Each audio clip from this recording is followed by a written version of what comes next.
오늘 저에게 주신 하나님의 말씀은 구약성경 창세기 27장 33절 말씀입니다. 저희들 함께 봉독하겠습니다. 이삭이 심히 크게 떨며 이르되 그러면 사냥한 고기를 내게 가져온 자가 누구냐? 네가 오기 전에 내가 다 먹고 그를 위하여 축복하였은즉 그가 반드시 복을 받을 것이니라. 아멘.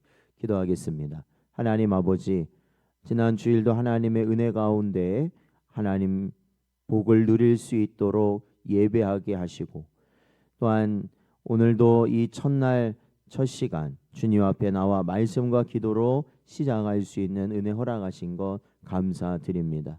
언제나 주의 크신 은혜 가운데 살고 있음을 깨닫게 하시고 변하지 아니하시고 신실하신 하나님의 크신 언약을 바라볼 수 있는 저희들 되게 하여 주시어서 언제나 하나님의 뜻 안에서 복되게 살아가는 저희들 되도록 인도하여 주옵소서.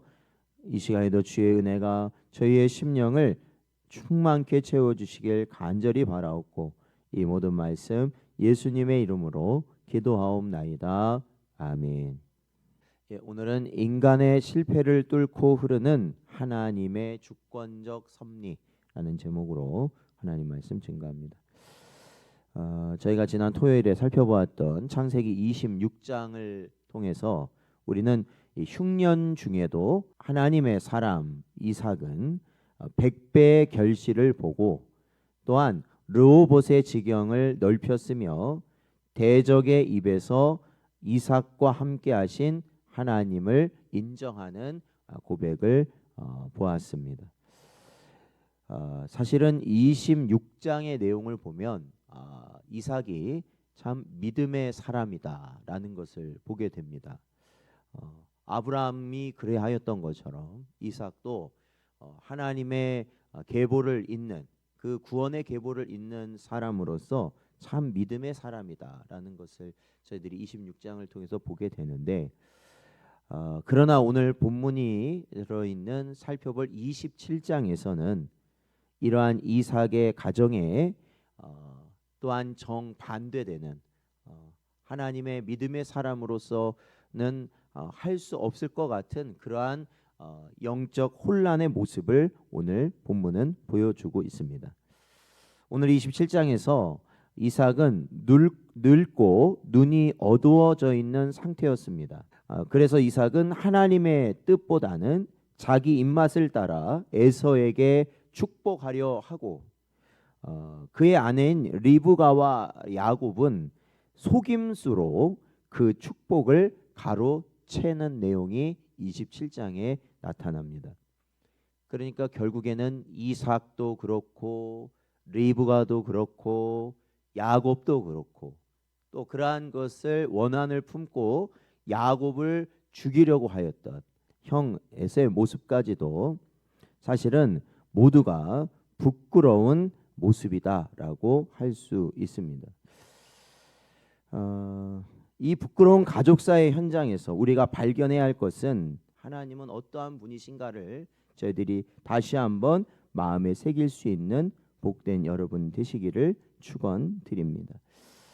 1절에서 4절 말씀을 보면 이삭은 죽기 전에 아들을 축복하려고 합니다. 그러나 그는 25장 창세기 25장에서 이미 하나님께서 뭐라고 말씀하셨느냐, 이제 복중에 두 아들이 있을 때 이미 뭐라고 말씀하셨냐면은 큰 자가 작은 자를 섬길 것이다 라고 이미 말씀하셨다라는 겁니다.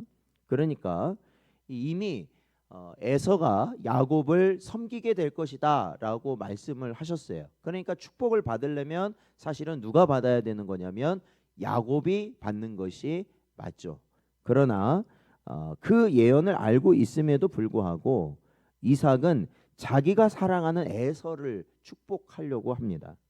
그 이유는 놀랍게도 27장 내용을 보면 에서가 사냥을 해서 그 사냥한 고기로 만든 별미를 이삭이 좋아하기 때문이다라고 성경은 말합니다.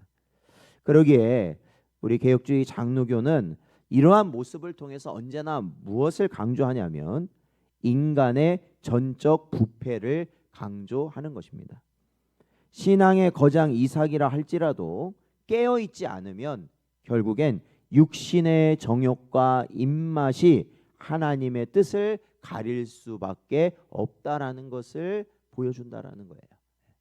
잠언서 19장 21절 말씀을 보면 사람의 마음에는 많은 계획이 있어도 오직 여호와의 뜻만이 완전히 서리라 말씀하고 있습니다. 그렇기 때문에 우리는 이러한 이삭의 모습을 보면서 결국에는 누구의 모습을 살펴봐야 되냐면 우리 자신의 모습을 살펴봐야 한다는 것입니다. 나의 기도가 하나님의 뜻을 구하고 있는가? 아니면 그저 내가 원하는 세상의 별미를 구하고 있는 모습은 아닌가라는 것을 기억해야 한다는 것이죠. 언제나 살펴봐야 된다는 것입니다. 그러한 은혜가 있으시기를 바랍니다. 5절에서 24절 내용을 보면 리브가와 야곱은 하나님의 약속, 그러니까 하나님께서 분명히 큰 자가 작은 자를 섬길 것이다 라고 이미 약속을 하셨고 리브가 역시도 그것을 알고 있을 거 아닙니까? 그러니까 당장 이삭은 누구한테 축복을 준다고 그래요? 큰아들한테 준다고 그러거든요. 그거 잘못된 거잖아요. 그랬을 때 리브가는 어떻게 해야 됐는가? 사실은 하나님이 하실 걸 믿어야 되죠. 맞습니까? 하나님께서는 하나님 방법대로 하시잖아요. 예전에도 그런 적이 있었잖아요. 하나님이 아브라함에게 자식을 주실 거라 했을 때 시간이 가니까 초조해져서 결국 사라가 자신의 여종을 아브라함에게 드리는 일이 있었잖아요. 그 사람의 방법이었잖아요. 근데 리브가도 마찬가지였어요. 리브가도 이삭이 당장 에서한테 축복을 준다니까 어떻게 해버리느냐? 그 축복을 가로채려고 했던 거예요. 사람의 방법으로 속임수를 사용한 것이죠. 그러니까 이 여성도 분들이 상당히 주의하셔야 돼요. 이런 거 보면. 선악과도 누구 때문에 먹었어요? 하와가 먹으래서 먹었거든. 그때도. 그리고 하가라고 잠자리를 가지라는 것도 사실 누가 그런 거예요?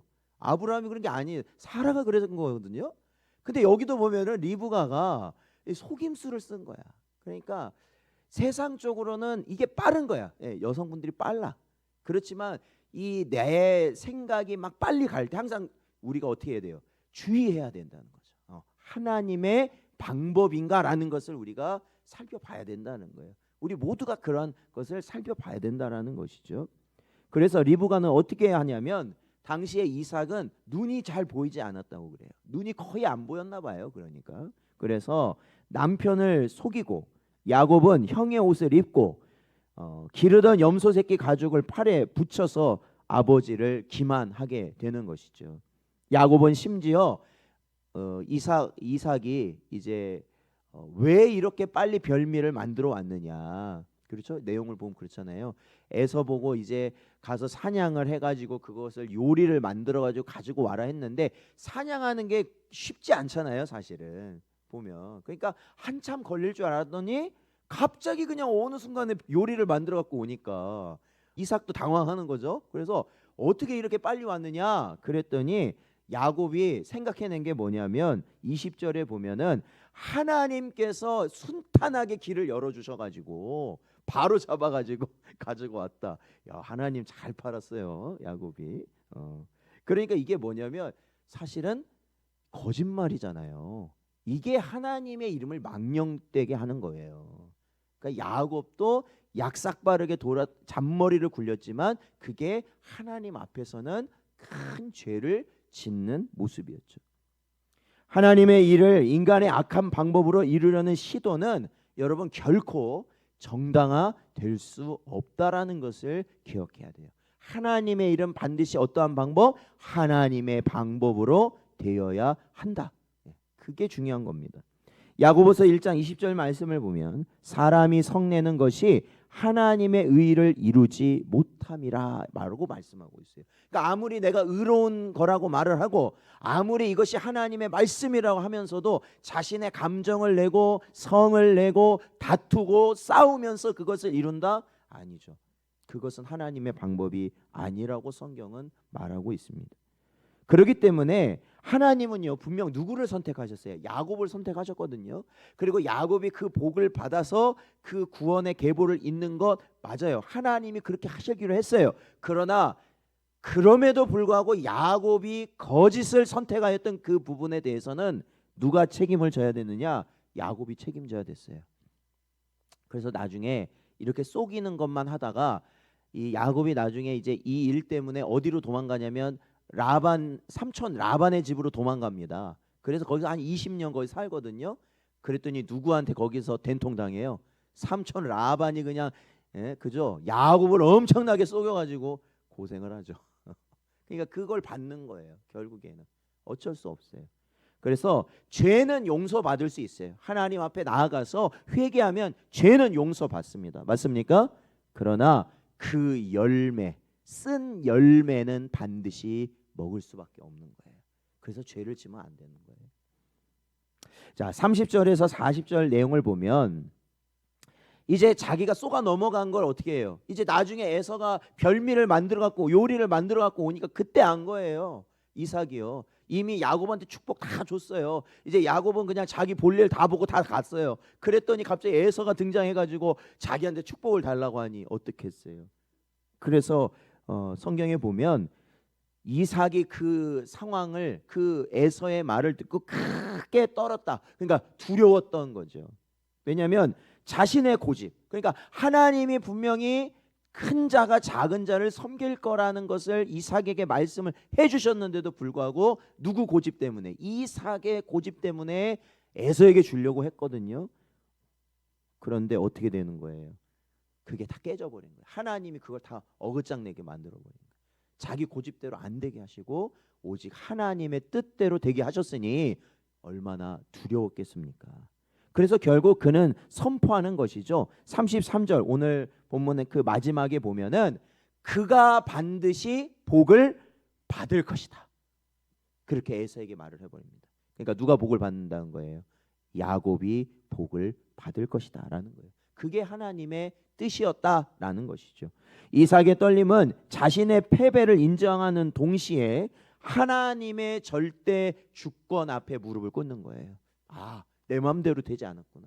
하나님은 다 보고 계셨구나. 결국에는 하나님의 뜻대로 되게 하셨구나라는 것을 이삭은 그때 깨달은 것이죠.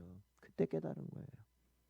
그렇기 때문에 우리 장로교인들은 뭘 믿느냐? 하나님의 작정을 믿는 거예요. 작정이란 건 뭐예요? 모든 것을 하나님이 계획하신 대로 반드시 이루신다라는 거예요. 믿으십니까?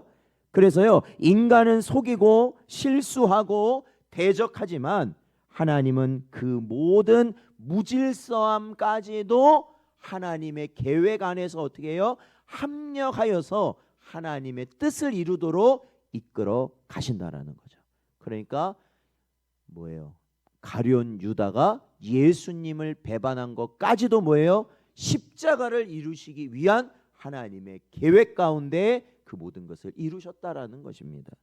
그래서 로마서 9장 16절 말씀을 보면 그런즉 원하는 자로 말미암음도 아니요 다른 박질하는 자로 말미암음도 아니요 오직 긍휼히 여기시는 하나님으로 말미암음이니라 라고 말씀하는 거예요.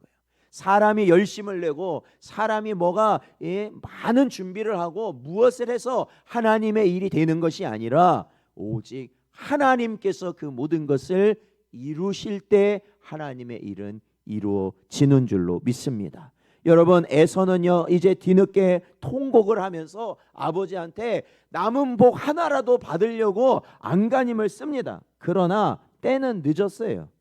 그는 팥죽 한 그릇에 장자의 명분을 넘겨버리잖아요. 그 모습을 통해서도 우리가 보았지만 그는요 영적인 복보다 육적인 안락을 구했던 자예요. 사실은 믿음의 계보에 있는 그렇죠? 이삭도 그리하였지만 아브라함이 뭐라고 말합니까? 종을 보낼 때 절대로 가나안 여자하고는 결혼시키면 안 된다. 그런데 에서는 이미 어떻게 했어요? 가나안 여자들하고 결혼해 버렸어요. 자기 뜻대로. 자기가 원하는 길 가버렸다. 그러니까 영적인 것은 포기해 버렸고 육적인 것을 위해 살았던 자의 뭐예요? 말로예요. 복이 없어요. 복이. 그것은 결국 구원이 그에게서 떠나 가버렸다는 것입니다. 사랑하는 성도 여러분, 창세기 27장은 우리에게 하나님의 주권을 두려움으로 인정하라고 가르칩니다. 그러니까 여러분, 언제나 우리는 어떻게 해야 될까요? 오늘 하루도 살아가면서요, 영적 눈이 어두워지지 않도록 우리는 경계해야 되는 거예요. 영적인 눈이 밝아져야 된다는 것입니다. 육신의 편안함이나 내 입맛, 그러니까 내가 원하는 것, 그러한 것이 하나님의 말씀보다 앞서면 안 되는 거예요. 그러면 영적인 눈이 어두워졌다는 겁니다. 그래서 우리가 날마다 말씀의 언약으로 영적인 시력을 회복하는 여러분 되시기 바랍니다. 그리고 또한 하나님의 일을 인간의 꾀로 하려 하지 말아야 한다라는 것이에요. 결과가 좋으면 과정은 상관없다, 이러한 생각은 절대로 안 됩니다. 하나님은 결과보다도 그 길을 걷는 우리의 정직과 믿음을 보시는 거예요. 왜? 그 결과는 누가 이루시는 거니까? 하나님이 이루시는 거니까. 그럼 우리가 할 건 뭐 있어요? 믿음대로 가는 것밖에 없다라는 거죠. 하나님이 할 거라는 믿음대로 갈 것밖에 없다. 그 길을 가기 위해 힘써야 되는 겁니다. 또한 인간의 실패에도 하나님의 계획은 결코 멈추지 않는다는 것을 믿으셔야 된다는 겁니다. 우리의 가정이 야곱의 집처럼 시끄럽고 문제가 많습니까? 그러나 낙심하지 마세요. 교회가 시끄럽고 가정이 시끄럽고 어디가 시끄럽고, 여러분 낙심하지 마십시오. 중요한 건 하나님은 그러한 혼돈 속에서도 하나님이 이루시고자 하는 구속사의 드라마를 써 가신다라는 거예요. 그거를 이루어 가신다라는 것을 믿으십니까? 그러니까 우리가 그런 일이 있다고 해서 일이 일비하거나 낙심할 필요가 없다라는 거예요. 두려워할 필요가 없다라는 거예요. 왜? 교회는 하나님이 세워 가시는 것이기 때문이죠. 우리의 가정은 하나님이 붙들고 계시기 때문에 그렇다는 것입니다. 오늘 하루 내 모든 실수와 연약함까지도 합력하여 선을 이루시는 하나님의 위대한 주권을 찬양하는 여러분 되시길 바랍니다. 그리고 주님 앞에 정직하게 행하며 살아가시는 복된 여러분 되시기를 주의 이름으로 축원드립니다.